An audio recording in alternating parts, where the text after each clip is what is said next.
నమస్తే అండి, మీరు చూస్తున్నారు ఎన్ఆర్వి టీవీ. అయితే లోగో పెట్టకుండా ఎందుకు చేస్తున్నాం అంటే ఇది ఒకవేళ ఈ వీడియో మరి మిగతా వాళ్ళకి ఎవరైనా ఉపయోగపడితే వాళ్ళు కూడా వాడుకోవడం కోసం మనం తీయడం జరుగుతుంది. నిన్న రాత్రి మనం ఒక లైవ్ ఇచ్చాము. అది వెస్ట్ జోన్ ఏసీపీ కార్యాలయం నుంచి ఒక సీతయ్య సినిమాలో కదా ఒక అరెస్ట్ చేసిన వ్యక్తిని సెర్చ్ వారెంట్ తీసుకొచ్చిన వాళ్ళకి దొరకకుండా ఒక స్టేషన్ నుంచి ఇంకో స్టేషన్కి ఎలాగైతే మార్చారో ఆ విధంగా విజయవాడ పోలీసులు నిన్న చేయడం జరిగింది. అయితే ఎట్టకేలకు నిన్న సతీష్ కుమార్ అనే వ్యక్తిని కోర్టులో అరెస్టు చూపించారు. తర్వాత కోర్టు అతనికి రిమాండ్ విధించింది.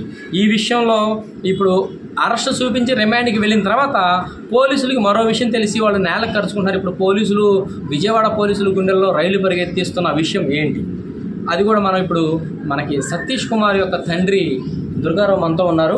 ఆయన అడిగి మరిన్ని వివరాలు మనం తెలుసుకున్నాము. నమస్తే అండి. నిన్న మీ అబ్బాయిని కోర్టులో ప్రొడ్యూస్ చేశారు. కోర్టు కూడా రిమాండ్ విధించింది. మీరు అక్కడే ఉంటారు, మీకు తెలిసే ఉంటుంది కదా. తర్వాత పోలీసు వారు మీ అబ్బాయి 19 సంవత్సరాలు అని చెప్తున్నారు.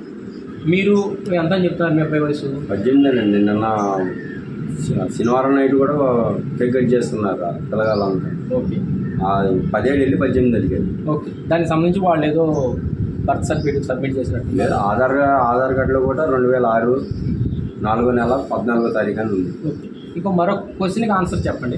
మీరు గత 2019 ఎలక్షన్లో మీరు ఎవరికి ఓటేశారు? సార్ గారికి, ఆయనకి జగన్ సార్. అంటే మీ ఫ్యామిలీ మొదటి నుంచి ఆయన అంటే అభిమానమే సార్ మాకు అందరికి. మరి ఇప్పుడు మీ అబ్బాయిని జైల్లో పెట్టించారని వైసీపీ వాళ్ళు పెట్టించారని అది మరి నెక్స్ట్ ఎవరికి ఓటేస్తారు మీరు? ఆ సార్ గారు ఇంకా ఏం చేయాలి, ఇంకా ఆయనకే తెలియాల్సింది. ఆయనకైతే తెలియదు కదా ఇలా జరిగింది ఏందో, ఎవరు కొట్టింది ఎవరు అంటే ఆయన చూడలేదు కదా. మీకు జగన్ అంటే మాకు అంటే ఆయన అంటే మాకు అభిమానం కదా సార్. ఇంకో క్వశ్చన్కి ఆన్సర్ చెప్పండి. ఇప్పుడు సతీష్ కుమార్ అనే వ్యక్తికి చెయ్యి విరిగిందని నిన్న లాయర్ గారు వీడియోలో మాట్లాడారు, మనం చూడటం జరిగింది. అది నిజమేనా? మీ అబ్బాయి చెయ్యి విరిగింది? గోడ మీద నుంచి కింద పడ్డాడు సార్. చెయ్యి అనేది చేతి వేలు గొంతులు ఫిట్లే లోపల. కుడి చెయ్య ఎడం చెయ్య? కుడి చేయాలనుకో, అంత పర్టికులర్ తెలియదు. అవును, దానికి సంబంధించి చెయ్యి విరిగినప్పుడు మీరు హాస్పిటల్ చూపించుంటారుగా, ఎక్స్రేలు అయ్యేం తీపించలేదా? తీపిచ్చారు. చెయ్యి విరిగింది. ఎంతకాలం అయింది? అదా మినిమం ఒక 6-7 నెలలు అయిపోయింది. 6-7 నెలలు అవుతుంది. అంతకుముందు ఇంకా చెయ్యి ఫ్రాక్చర్ అయిందా? మరి అంతకుముందు నుంచి బండి నుంచి కింద పడ్డాడు. కాలుకి చిన్న దెబ్బ అయింది ఇక్కడ. అదే అంతే బొంకి సిక్కినట్టు పట్టేయచ్చు. ఇప్పుడు చేతికి మణికట్టు దగ్గర వేలు దగ్గర అని చెప్తున్నారు. వేళ్ళకే సార్, వేళ్ళకి వేళ్ళకి వేళ్ళ మధ్యలో వెముక అనేది కొద్దిగా. ఓకే ఓకే, ఇదండి పరిస్థితి.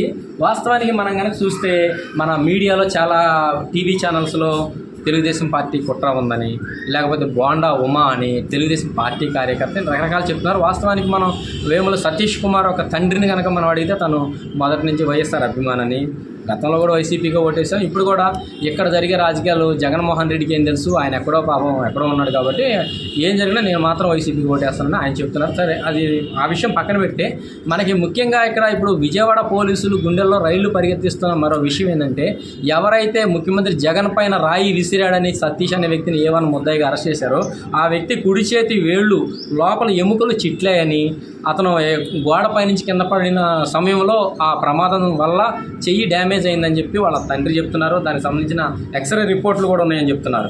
అయితే ఇదే నిజమైతే ఈ ఎక్స్రే రిపోర్ట్లు కనుక కోర్టుకి సబ్మిట్ చేస్తే ఈ కేసు ఎలా నిలబడుతుంది? ఒక చేతి వేళ్ళు అంటే కుడి చేతితో నువ్వు చేతికి సరిపోయే రాయితో ఇసిరారంటూ విజయవాడ పోలీస్ కమిషనరు ప్రకటన చేయటం జరిగింది. ఈ నేపథ్యంలో చేతి వేళ్ళు ఎముకలు చిట్లిన వ్యక్తి రాయి ఎంత బలంగా విసురుతాడు, విసిరితే ఎంతమందికి గాయాలవుతాయి, ఇవన్నీ ఇప్పుడు అందరిని ఆలోచింపజేసే విషయాలు. నిజంగా మరి మన తెలుగు మీడియాలో కొన్ని ఛానల్స్ చూసుకుంటే వాళ్ళు గగురు పొడిచే కుట్ర అని, ఆ కుట్ర ఈ కుట్ర అని చెప్తున్నారు. ఈ కుట్రాల గురించి మాట్లాడే ఒక జర్నలిస్టులు చేతి వేళ్ళు డ్యామేజ్ అయిన వ్యక్తి ఎలాంటి కుట్ర చేయగలడు? ఒకవేళ మనం ఇదే నిజం అనుకుందాం, కుట్ర చేశారనుకుందాం. ఉదాహరణకి ముఖ్యమంత్రిని అంతం చేయడానికి కుట్ర చేశారని మీరు కొన్ని ఛానల్స్ చెప్తున్నాయి. కుట్ర చేసినోడు ఎవడైనా బాంబులు వేస్తాడు కానీ రాళ్ళు వేస్తాడా?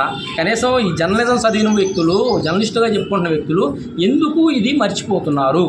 ఇది మనం ఆలోచించాల్సిన విషయం. అయితే ముఖ్యంగా A1 ముద్దాయిగా నిలబెట్టిన సతీష్ కుమార్కి ఆ చేతి వేళ్ళు ఆ ఎముకలు చిట్లిని అంటున్నారు. అయితే 2 వారాలు అయిందంటున్నారు ఆ గాయాలు తగ్గుతూ.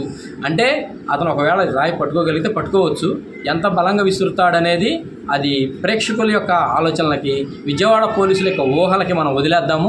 న్యాయస్థానంలో ఆ రిపోర్ట్లు సబ్మిట్ చేసిన పరిస్థితుల్లో మరి పోలీసులు ఇప్పుడు ఈ చేతి వేళ్ళు డ్యామేజ్ అయిన విషయం తెలియక సతీష్ అనే వ్యక్తిని మేజర్ కాబట్టి అతనికి మేజర్ సర్టిఫికేట్ తీసుకొచ్చామని చెప్పేసి కోర్టులో ప్రొడ్యూస్ చేయడం జరిగింది. ఇప్పుడు అతని చేతికి ఫ్రాక్చర్ అయిందనే విషయం లేట్గా పోలీసులు సమాచారం అందడంతో ఇప్పుడు ఆ జరిగిన విషయాన్ని ఇప్పుడు ఎలా సరిదిద్దుకోవాలి, నెక్స్ట్ ఎవరిని ఇచ్చాలి ఏంటి అనే తర్జన భర్జనలో పడి పోలీసులు ఈరోజు A2 ముద్దాయిగా మరి వేముల దుర్గారావు అనే వ్యక్తిని కోర్టులో ప్రొడ్యూస్ చేయాల్సింది కూడా చెయ్యకుండా ఇప్పుడు నెక్స్ట్ ప్రాసెస్ ఏంటి, ఏం చేయాలి, ముందు నువ్వు వెనక గొయ్యిగా మారి విజయవాడ పోలీసులు తికమక పడుతూ ఇప్పుడు మీడియాలో వస్తున్న వార్తలను చూసి మరి ఒక పక్క రాష్ట్ర ప్రజానిక ముందు రాష్ట్ర ప్రభుత్వం వైఎస్ఆర్ కాంగ్రెస్ పార్టీ కావచ్చు, రాష్ట్ర ప్రభుత్వ సలహాదారులు సజ్జల రామకృష్ణారెడ్డి ఖచ్చితంగా బోండా ఉమా పైన కేసు నమోదు చేయాల్సిందే, బోండా ఉమాని ఈ కేసులో అరెస్ట్ చేసే వరకు ఊరుకోనంటూ పోలీసు ఉన్నతాధికారులకు ఆదేశాలు జారీ చేశారంటూ మీడియా కథనాలు మనకు వస్తున్న నేపథ్యంలో ఇప్పుడు విజయవాడ పోలీసుల పరిస్థితి ఎలా మారిందంటే ముందు నుయ్యి వెనక గొయ్యిగా మారింది. ఒక చట్ట ప్రకారం ముందుకు వెళ్తామంటే కోర్టులో ఇప్పుడు ఇటు టెక్నికల్ కొన్ని అంశాలు వాళ్ళకి క్లిష్టంగా మారినాయి. అలాగని ముందుకు దూసుకెళ్ళి ఆగిపోదామంటే ఆగిపోతే అధికార పార్టీ ఒప్పుకునే పరిస్థితిలో లేదు. ఈ నేపథ్యంలో విజయవాడ అజిత్ సింగ్ నగర్లో ఉన్న మరి వడ్డెర కాలనీ వాసులు మాత్రం న్యాయ పోరాటానికి ఇంకా వేముల దుర్గారావు అనే వ్యక్తిని ఇంతవరకు కోర్టు ముందు హాజరుపరచలేదు. మరి గురువారం నాడు సెర్చ్ వారెంట్ వేశారు, బుధవారం రాత్రే సెర్చ్ వారెంట్ ఫైల్ చేసినప్పటికీ న్యాయమూర్తి గురువారం ఉదయం 10:30కి దాన్ని స్వీకరించారు. మధ్యాహ్నానికి సెర్చ్ వారెంట్ ఆర్డర్ ఇచ్చారు. ఆర్డర్ తీసుకొని అన్ని పోలీస్ స్టేషన్లో విజయవాడ నగర police commissioner Kranthi Rana Tata IPS వారి కార్యాలయాన్ని కూడా సెర్చ్ చేశారు వేముల దుర్గారావు కోసం.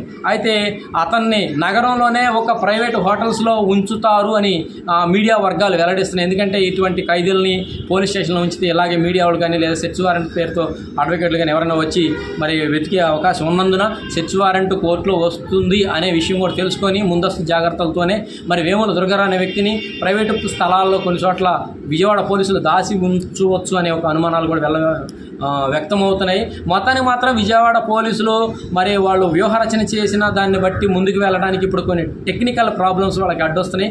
అదేంటంటే ఒక A2 ముద్ద యొక్క ప్రోత్సాహంతో A1 ముద్ద అంటే సతీష్ కుమార్ అనే వ్యక్తి రాయి తీసుకొని చాలా బలంగా ఒక ముఖ్యమంత్రిని అంతం చేయడం కోసం ఇసిరారు అని వాళ్ళు రిమాండ్ నోటీసులో మరి రాశారు. అదే నిజమైతే మరి చేతి వేళ్ళు ఎముకలు చిట్లిన వ్యక్తి ఒక ముఖ్యమంత్రిని అంతం చేయడం కోసం రాయి ఎంత బలంగా విసురుతాడు, అసలు అంతం చేయాలనుకునేవాడు బాంబులు విసురుతాడా, రాళ్ళు విసురుతాడా, తెలియని ఒక సందిగ్ధంలో తెలుగు మీడియా ఉందని మనం చెప్పుకోవచ్చు.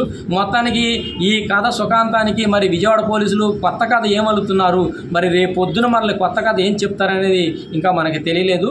చూద్దాం. Over to studio.